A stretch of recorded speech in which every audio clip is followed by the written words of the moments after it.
મૂર્ખો રડી રડી કમાણો રે, માથે મેલ્યું મેલ્યું નાણું, અંત કાળે ને એકલું જાવું, એવું છે સંસારનું ભાણું. નમસ્કાર, હું અપેક્ષા બઝાલા રામાણીઝ ઇન્સ્ટિટ્યૂટ વતી આપનું હાર્દિક સ્વાગત કરું છું એક નવા ટોપિક સાથે, માહિતીની માયાજાળમાં.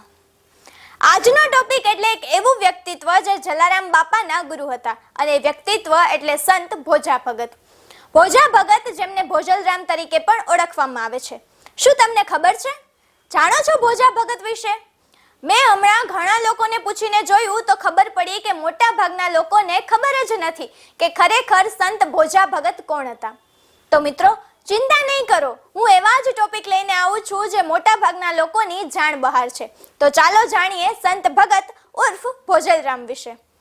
સંત ભોજા ભગત ગુજરાતી સાહિત્યના મધ્યકાલીન યુગના એક અત્યંત પ્રભાવશાળી સંત કવિ હતા.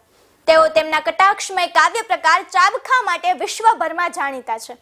તેમનો જન્મ ઈસવીસન 1785માં જેતપુર પાસેના દેવકી ગાલોડ ગામમાં વૈશાખી પૂર્ણિમાના દિવસે થયો હતો. તેમનું પૂર્ણ નામ ભોજલરામ કરસનદાસ સાવલિયા છે. તેમની કર્મભૂમિ અમરેલી પાસેનું ફતેપુર ગામ. તેમણે પોતાનું મોટા ભાગનું જીવન અહીં વિતાવ્યું હતું. મિત્રો, તેઓએ જન્મથી 12 વર્ષ સુધી કોઈ અન્ન નહોતું લીધું, ફક્ત દૂધ પર જ હતા, અને 12 વર્ષે તેમના ગુરુ રામેશ્વર સાથે ભોજન લીધું. તેથી નાનપણથી જ તેઓ બાળયોગી તરીકે ઓળખાતા. મિત્રો, ભોજા ભગત ગુજરાતી સાહિત્યમાં તેમના ચાબખા માટે સુવિખ્યાત છે. મિત્રો, ચાબખા એટલે એક એવી કવિતા જે સમાજમાં વ્યાપેલી બંધીઓ, અંધશ્રદ્ધા, પાખંડ અને આડંબર પર કટાક્ષમય પ્રહાર કરે છે. તેમની જાણીતી કૃતિ પ્રાણિયા ભજી લેને કીર્તાર, આ તો સ્વપ્નું છે સંસાર. હે પ્રાણિયા ભજી લેને કીર્તાર, આ તો સ્વપ્નું છે સંસાર. તેમણે સામાજિક કુરિવાજો અને દંભી સાધુ સંતોને જગાડવા માટે આ પ્રકારના પદો રચ્યા હતા. તેમના લખાણોમાં તળપદી સોરઠી ભાષાનો સચોટ ઉપયોગ જોવા મળે છે. તેમની ઘણી જાણીતી કૃતિઓ અને પદો છે, જેવા કે કાચબો ને કાચબી જળ મારે, તાન લેતા હરિનું નામ, રણ છોડ રંગીલા, જળના જીવડા જળ મારે, તાન લેતા હરિના દાસ, રણ છોડ રંગીલા. પછી મૂર્ખો રડી રડી કમાણો રે, આ સૌથી પ્રખ્યાત ચાબખો છે. ત્યારબાદ ચલઈ આખ્યાન, ભક્તિ શુરવીરની સાચી રે, અને હા, કીડી બિચારી કીડલી રે, કીડીના લગનિયા લેવાય, હાલો ને કીડી બાઈની જાનમાં, એ હાલો હાલો ને કીડી બાઈની જાનમાં. અરે મૂંઝાવ નહીં, અચાનક ગીત ચાલુ નથી કર્યા, પણ જાણીતી કૃતિઓ અને પદોની વાત થતી હતી તો આ યાદ આવી ગયું છે ને જાણીતું. ગરબામાં ખાસ આ ગીત વાગે છે. તો મિત્રો, આ શબ્દો સંત ભોજા ભગતના છે. જી હા મિત્રો, તેઓ વ્યવસાયે ખેડૂત હતા, અને અભણ હોવા છતાં તેમની વાણીમાં ગહન જ્ઞાન અને તત્વચિંતન જોવા મળતું. તેમને ગુજરાતના કબીર તરીકે પણ ઓળખવામાં આવે છે, કારણ કે કબીરની જેમ તેમણે પણ સમાજ સુધારણા માટે કટાક્ષનો માર્ગ અપનાવ્યો હતો. તેમનું નિવાસ સ્થાન અને આશ્રમ આજે પણ ફતેપુરમાં ભોજલધામ તરીકે પ્રખ્યાત છે.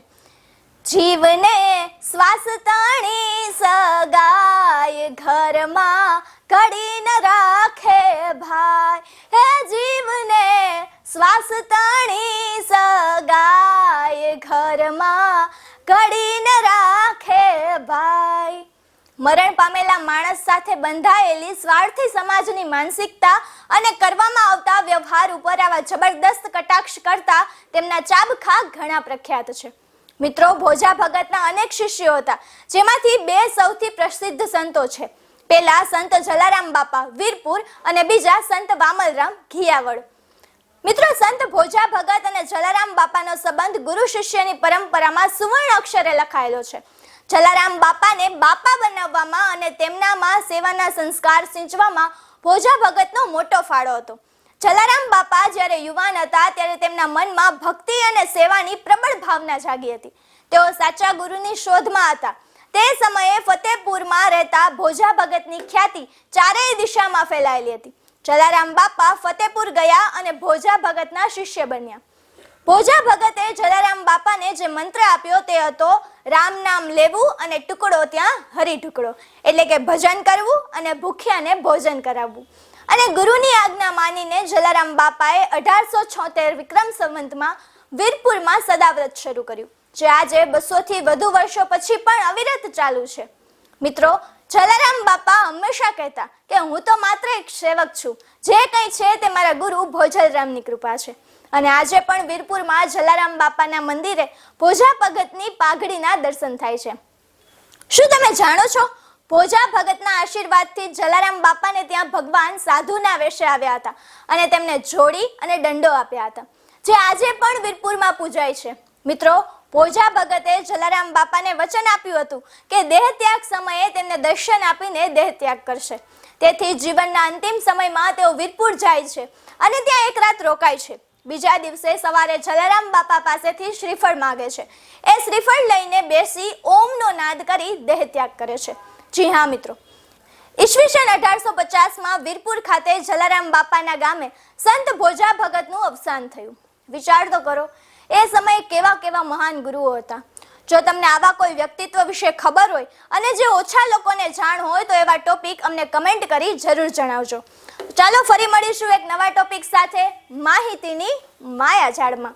જય હિન્દ, જય ભારત, જય જય ગરવી ગુજરાત.